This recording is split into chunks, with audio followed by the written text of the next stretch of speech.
Well, we're talking to Harrison Schmitt, Dr. Harrison Schmitt, Jack Schmitt, one of the Apollo astronauts, walked to the moon, took the most famous photo, one of the most famous photos ever of the moon and the little blue marble out there. We're going to talk about that later, but you're a doctor in this. I'm just somebody who studies it and interviews scientists and people. But Al Gore got caught, according to all the ice core samples and people that I've interviewed and seen on television. He put the carbon dioxide going up with the warming, when really the carbon dioxide comes after the warming, as you just said. That's from all the governments, all the universities, all the ocean studies, ice cores, correct?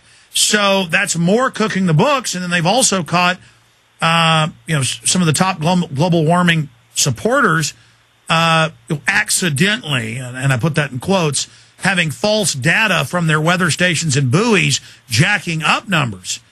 So I just don't see how they say it's an open and shut case when the majority of scientists polled out there say that it's completely natural and that man-made global warming is a fraud. Well, it is being used fraudulently. There's no question about it, and it's being used for political purposes. And hopefully, the American people have started to realize that. Certainly, there are surveys that indicate that the common sense of the American people on climate change is starting to take hold, as it apparently is on health care revisions and the so-called stimulus package, where there is a concerted effort in the new administration and the Congress that's supporting them, and the what one might call the state-run media to support them, to move this country in directions that increase government control of just about every major facet of our lives. Absolutely. They wouldn't let anybody see 300 pages of the 1,300-page bill till right when they voted on it. Now we have it.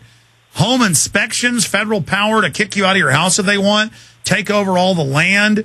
It allows 30-plus federal agencies to just levy taxes and fines outside Congress's power. It's kind of a letter of marque just being given to any agency or group to go out and piratically shake down the public.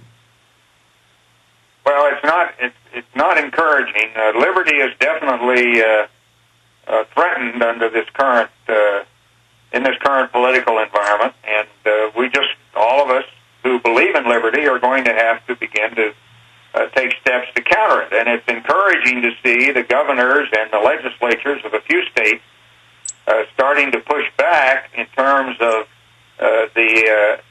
gaining a founder's interpretation of the 10th Amendment, namely that amendment that leaves everything not enumerated in the Constitution to the authority of the private sector or the state.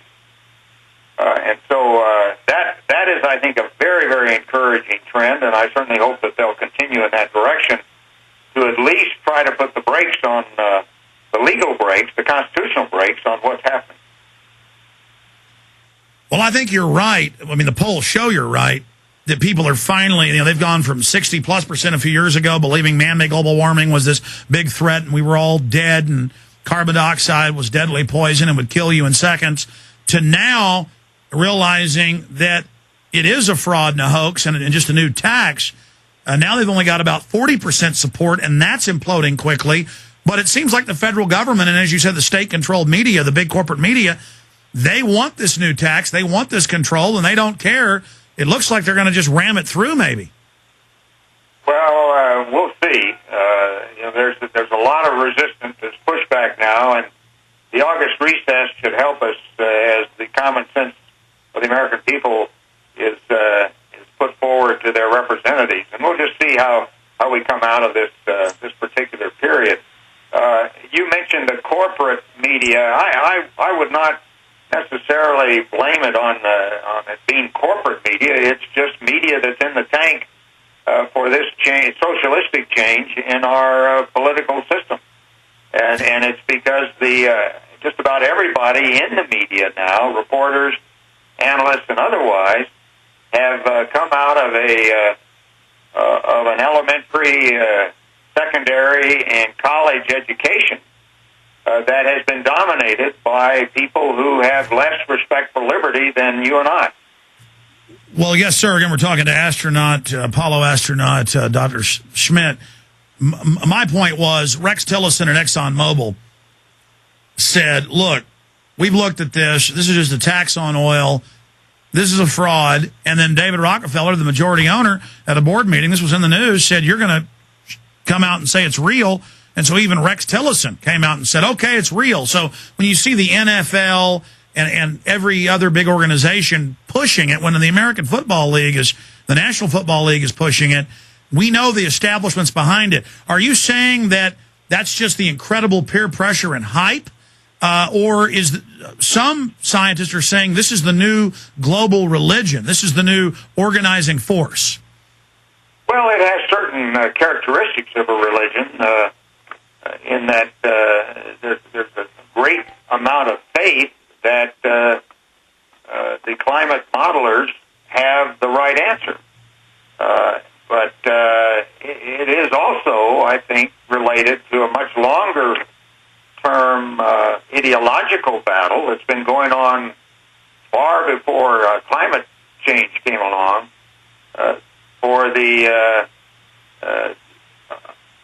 It's an ideological battle of those that believe that you should maximize human liberty under certain guidelines, such as our Constitution, and those who feel that you should give up human liberty for a variety of their particular ideological reasons.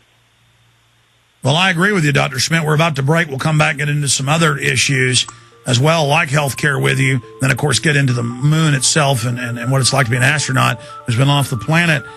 I guess you're amongst people who've been the farthest away from the Earth of anybody else in the world. I know your mission was supposedly there the longest, right? If I'm not quoting that wrong.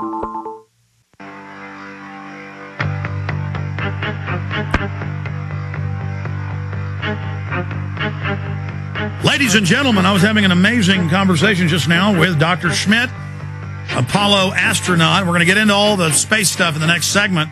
And I brought up to him Eco-Science, Population, Resources, and Environment by John P. Holdren, the White House science czar, the guy that wants global warming taxes and to terraform the Earth with particula to save us. I mean, this is wild stuff. I mean, here's the Wall Street Journal saying they want to chemtrail us. I mean, it's just, it's crazy. Sir, we were talking during the break. What do you liken this to? This saying drug the water supply, sterilize the men and women. He says in this book, take all the children at birth and raise them in communal commune buildings like communist China tried, but it failed. You say you're aware of some of this. They admit in this book they want to use global warming taxes as a cover for their communism. Well, I think that there are individuals, Holdren apparently among them, who, and in a very large number, who have taken the environment, shall we say, captured the environmental movement and turned it into what previously was considered a communist movement. And that's just something that people of common sense are going to have to continue to counter and wake up enough so that they take control of their government again. It certainly is extremely important that the United States maintain itself as the beacon of liberty on this planet. There are all sorts of issues, space is included in that, where if we are not taking a leadership role in preserving liberty, then it will disappear. Because other nations have so far tolerated a continued attack on liberty that has been going on now, certainly since the turn of this century. Well, Doctor, you're obviously very well-read. Turn of the last century, since the 1900s. Absolutely. I mean, Doctor, you're obviously very well read on just the current news. I'm sure you've seen the announcements where they're saying, oh, we're going to have a new Bank of the World. You're going to pay your carbon taxes, a new world order. Al Gore called for a world government 2 weeks ago. to, quote, administer the environmental movement. I mean, clearly that's what Holdren